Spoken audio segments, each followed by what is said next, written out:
André es doctorando en Historia Social por la Universidad de Sao Paulo, es magíster en Historia Social por la Universidad Estatal de Londrina, licenciado en Historia también por la misma universidad, tuvo una estadía de estudio en la Sapienza, y el título de su exposición, nuevamente está en portugués, pero lo voy a leer en castellano, es una comparación entre Francisco de Asís y Moisés como argumento retórico para la legitimación de la régula en los manuscritos hagiográficos. Las palabras clave de su exposición son Francisco de Asís, régula, Moisés y manuscritos hagiográficos. Bueno, adelante. Bom, muchas gracias, buenos días, gracias Julian, gracias Pablo. Peço licença para vocês para continuar a minha exposição em português. Farei o possível para ler com calma, respeitando bastante os espaços para que a gente possa acompanhar a exposição. Eu vou compartilhar a minha tela, pois tem algumas imagens.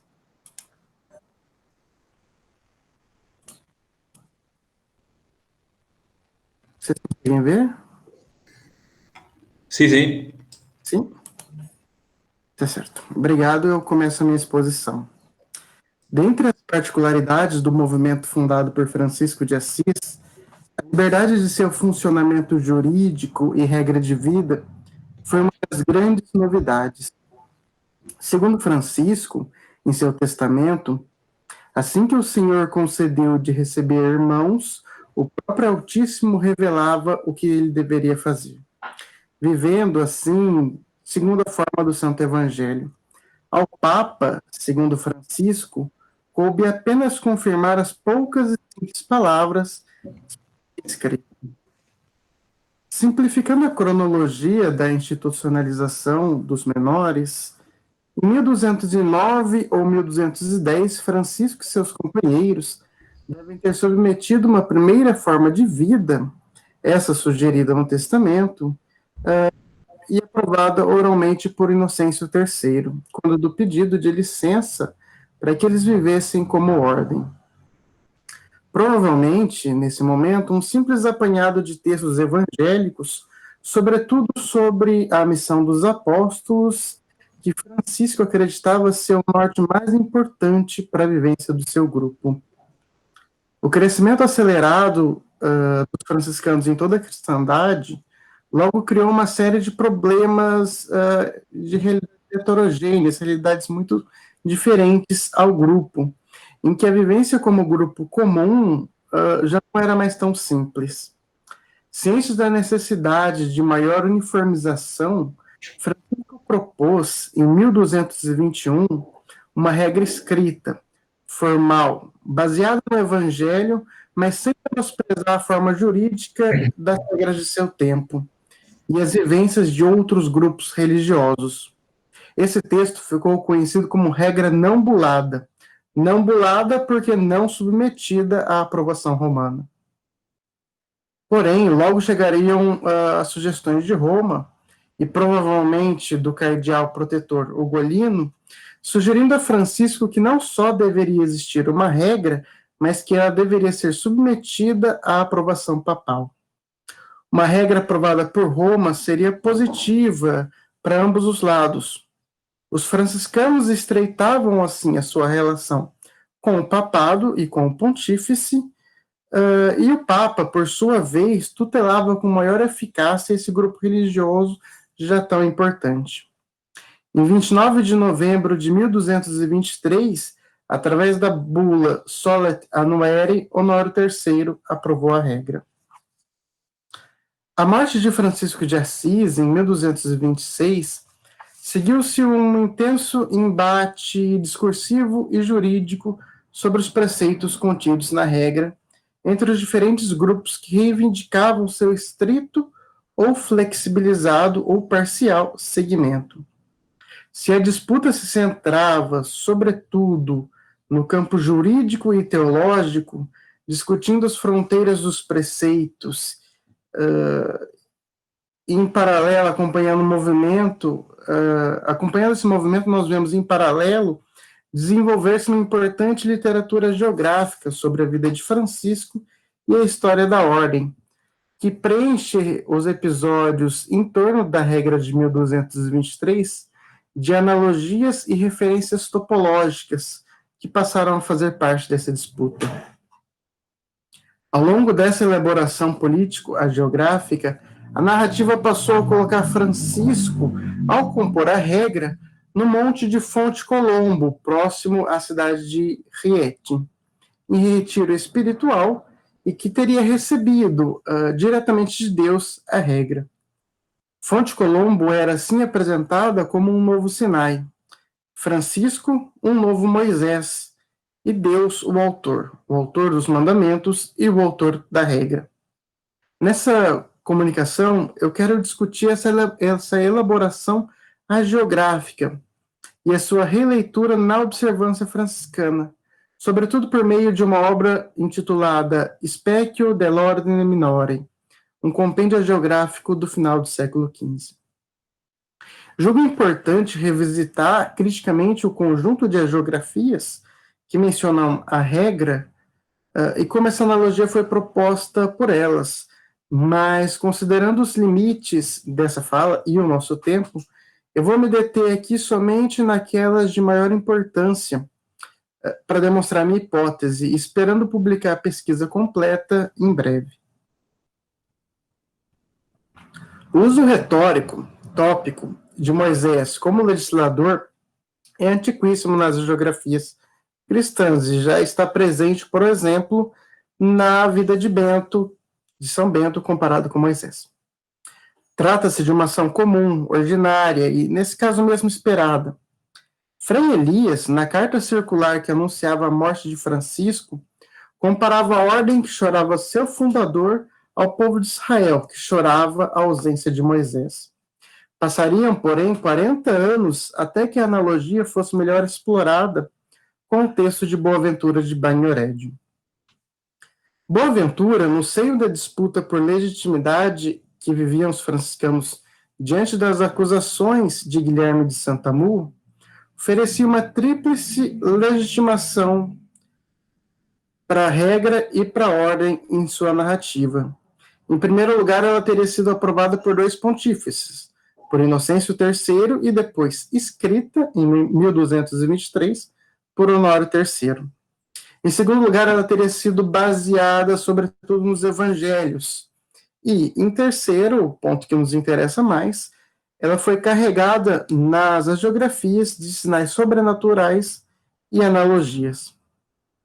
A estrutura da narrativa de Boaventura é baseada na descrição do episódio no livro do Êxodo. Lá encontramos ao menos 5 etapas narrativas que posteriormente foram incorporadas por Boaventura. Uma primeira fase em que Moisés é narrado subindo o Sinai e passando por um período de jejum. Em uma segunda etapa, Moisés recebe as tábuas escritas por Deus. Em seguida, ao descer ao monte, ele encontra o povo adorando o bezerro de ouro e, irado, quebra, destrói as tábuas. Numa quarta etapa, Moisés retorna ao Sinai, jejua novamente e novamente recebe as tábuas da lei. E, por fim, na quinta etapa, ele desce o monte, dessa vez com o rosto radiante, com o rosto brilhante, como uma confirmação da origem divina daqueles mandamentos. No texto de Boaventura, encontramos uma estrutura bastante similar. Num primeiro momento, o autor narra que Francisco se dirigiu àquele local, à Fonte Colombo, com 2 companheiros, nesse momento não identificados, e jejuou pão e água. Em um segundo momento, Francisco foi inspirado pelo Espírito Santo e fez escrever a regra. Boaventura não identifica quem escreveu, mas apenas aponta numa terceira pessoa, aponta em terceira pessoa que um terceiro escreveu. Numa terceira fase, a regra ela é destruída, nesse caso perdida. Diz Boaventura que Francisco desceu ao monte, confiou a guarda do manuscrito do pergaminho a um vigário que o perdeu por descuido. Numa quarta etapa, Francisco volta à Fonte Colombo, jejua novamente e refaz a operação. E, por fim, a confirmação que em Moisés se dava pelo rosto radiante, em Francisco se dá pela estigmatização. Embora a estigmatização tenha ocorrido em outro espaço e tempo, Boaventura, ao narrar os acontecimentos sobre o Monte Alverne, na estigmatização, retoma a analogia com Moisés, comparando as chagas em Francisco à escrita nas tábuas de pedra. No imaginário geográfico, assim, o Monte Alverne, o Monte de Fonte Colombo e o Monte Sinai se confundem. A legenda Perusina e o espelho de perfeição, as geografias posteriores, incluiriam mais alguns detalhes. Os dois frades, companheiros de Francisco, são nomeados como o Frei Leão e o Frei Bonício de Bolonha. Além disso, essas geografias que não foram oficiais informavam o temor, o medo de alguns ministros que a regra escrita por Francisco fosse severa demais. Já no século XV, nós vemos florescer a existência de vários textos de cunho cronístico a geográfico que narram a história dos frades menores, da vida de Francisco de Assis até o presente dos autores, fazendo dessas narrativas uma espécie de florilégios hagiográficos. Nestas obras, também a narrativa analógica ela é incluída.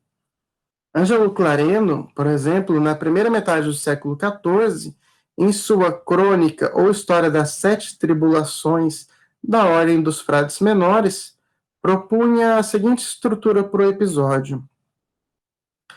Francisco teria subido ao monte, se dirigido ao local junto com Leão e Bonício, que aqui são identificados, recebe a regra, nesse caso, Ângelo deixa bem claro que era Cristo quem revelava, e o próprio Francisco que escrevia o texto.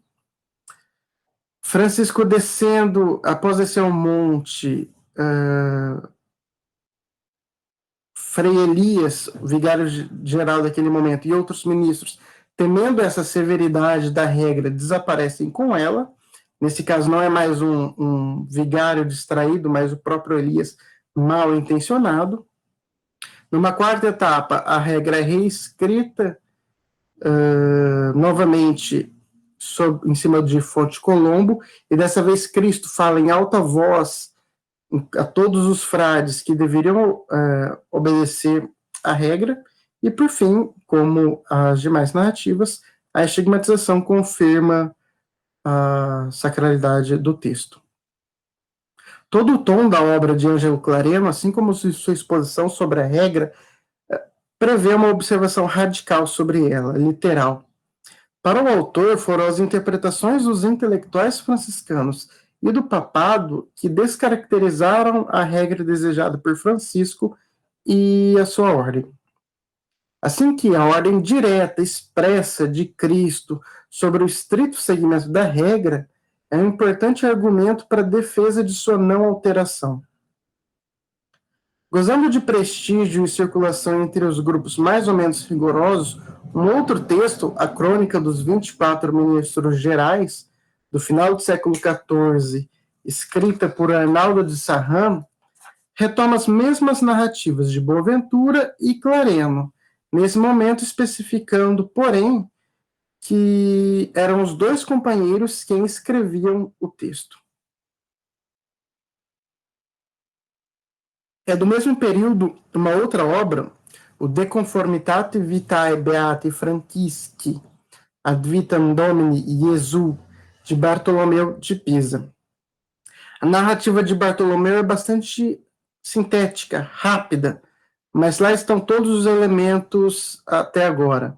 A subida, a escrita por Francisco, o descer da montanha, a regra destruída, sua reescritura e a confirmação. A historiografia anterior que pensou essa analogia destacou a comparação tópica entre Moisés e Francisco, centrando suas análises sobretudo na comparação dos episódios entre os diferentes hagiógrafos e a matriz do Êxodo. Operação semelhante à que fizemos até agora. Nosso foco, porém, agora se desloca para uma questão específica. A ênfase na autoria da regra. Ela é de Cristo ou é de Francisco? Quem a escreveu?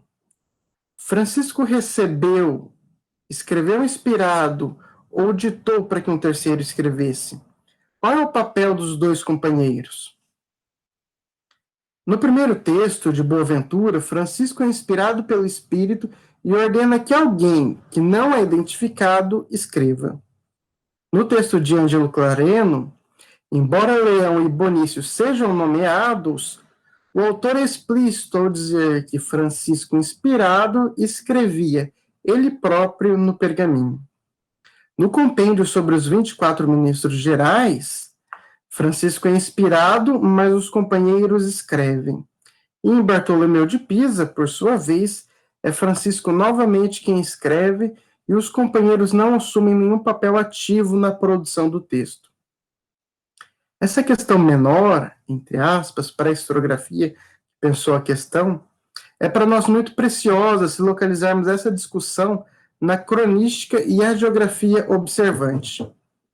Em 1474, no final do século XV, Giacomo Oddi, um franciscano observante e guardião em vários conventos observantes da região da Úmbria, terminava de compor a sua obra intitulada Specchio dell'Ordine Minore, também conhecido como Franceschina pela historiografia. Um volumoso compêndio geográfico e histórico da ordem, do tempo de Francisco até os seus dias, escrito em vulgar e cujos manuscritos são amplamente iluminados com imagens em aquarela. Apesar de poucos manuscritos, existem apenas 3 do século XV, a obra foi planejada para receber uma importante impressão de 500 exemplares na cidade de Perúdia. A impressão parece nunca ter ocorrido, mas a sua intenção demonstra um propósito de produzir uma obra de grande circulação entre os frades da observância. Eu tenho discutido essas questões com mais centralidade em minha tese. No segundo prólogo dessa obra, Giacomo Oddi apresenta a narrativa sobre a regra bulada de 1223. Vejamos, notando a similaridade com os textos anteriores e com o papel atribuído à escrita da regra aos companheiros. Cito: Partiu então São Francisco, como havia sido revelado por Deus, e retirou-se no local chamado Fonte Colombo, que é próximo a Riete. E somente podiam ir até ele 2 frades, Leão e Bonício de Bolonha, que foram eleitos pelos seus companheiros. Naquele lugar ele escreveu a regra revelada pela boca santíssima de Cristo, não colocando nada de si, mas somente escrevendo nessa as coisas que do céu Cristo revelava. E enquanto esse Moisés Francisco recebia de Cristo, o companheiro escrevia.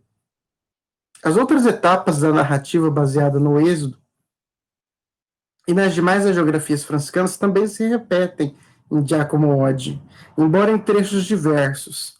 Isso se deve, sobretudo, à própria estrutura narrativa da obra, que não é organizada cronologicamente, mas faz as devidas conexões entre os episódios conforme eles vão aparecendo.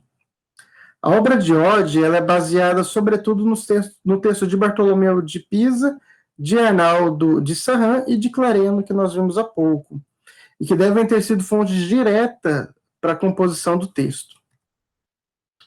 No Specchio encontramos as seguintes características. Leão e Bonício foram escolhidos pelos companheiros, Francisco recebia de Cristo, mas nada acrescentava de si, e uma terceira característica importante é que Francisco recebia, mas isso o autor cita explicitamente, era o companheiro que escrevia.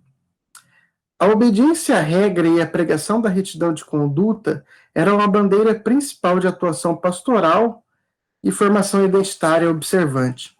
Sua existência estava colocada em função da legitimidade de uma forma de vida conectada à forma primitiva de Francisco, assim que fortalecer essa narrativa era natural para o grupo. Daí que a ideia de Leão e Bonício como representantes do grupo de seus companheiros é tão importante. Importante também é a coparticipação da comunidade na produção da regra. Se Francisco é santo e ocupa um espaço inatingível para os frades ordinários, os companheiros eram apresentados como espelhos. Sua missão era colaborar, servir e, nesse caso, escrever, redigir. A regra é de Deus. Francisco é o profeta, mas quem escreve é o companheiro. Como eu disse, os manuscritos do Specchio dell'Ordine Minori possuíam muitas imagens.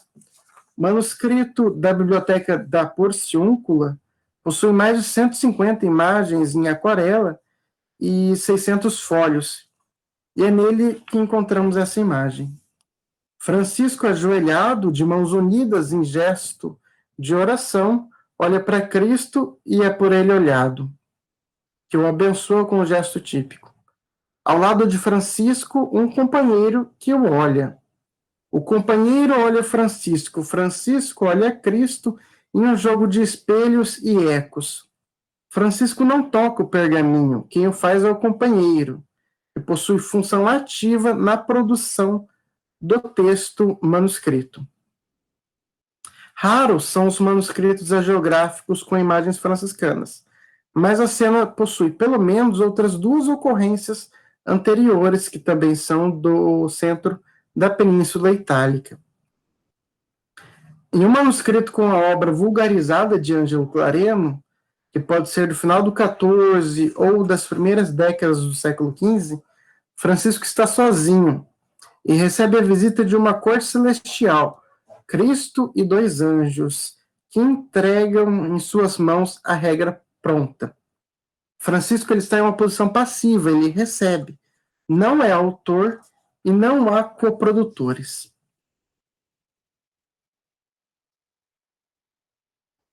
No manuscrito da Legenda Maior de Boaventura de Bagnoregio, também do mesmo período, a postura de Francisco é a mesma, ele recebe. Mas Leão e Bonício, nesse caso, aparecem à esquerda, acompanhando o episódio. Nesses três casos, a composição da cena é a mesma, muito parecida, com os personagens à esquerda, inferior, e Cristo à direita, superior. Assumindo o modelo de Moisés, também nas imagens, que nas imagens recebe a tábua com os mesmos gestos e posições, como podemos ver em diferentes exemplos de origens e períodos diversos que figuram Moisés recebendo a lei. As imagens nos manuscritos não fazem nada além de ilustrar uma operação que já havia sido realizada no texto. Mas, à exceção, o estranhamento, nesse caso, é o frei escritor do manuscrito da Porciúncula. Na tese, tenho trabalhado com a hipótese de que a composição do texto do Specchio dell'Ordine Minori, um texto tão tardio, considerou a potência das relações entre imagem e texto. Imagem e texto não seriam, assim, operações autônomas, mas integradas. A imagem enfatiza o papel ativo do frei, que é partícipe. É sutil, mas é sintomático.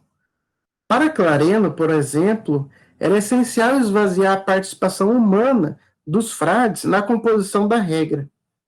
Para Giacomo Oddi e os observantes do final do século XV, era essencial reescrever a história da fundação e do fundador em uma chave que expandisse o protagonismo não apenas para Francisco, mas para a primeira comunidade, nesse caso, representado por esse frade. As vidas dos freis Bonício e Leão, que também são narradas nesse compêndio geográfico, insistem no pertencimento à comunidade próxima de Francisco como um dos grandes elementos de importância de suas vidas. Se os observantes, ao menos desde Bernardinho, insistem em apresentar sua história e missão como continuidade das histórias e missões dos apóstolos e dos companheiros de Francisco, é essencial apresentar uma ação e postura ativa dessa primeira comunidade. Concluindo, os observantes seguiriam a regra, mas de certa forma também a flexibilizariam, como fizeram os frades da comunidade. Nesse caso, apresentar-se como personagens ativos na composição do texto corrobora, colabora, acredito, de certa forma para atenuar os constrangimentos advindos da flexibilização da regra. Aqui eu apresento as fontes utilizadas, brevemente, e a bibliografia com que eu dialogo no texto completo. Agradeço a paciência de vocês.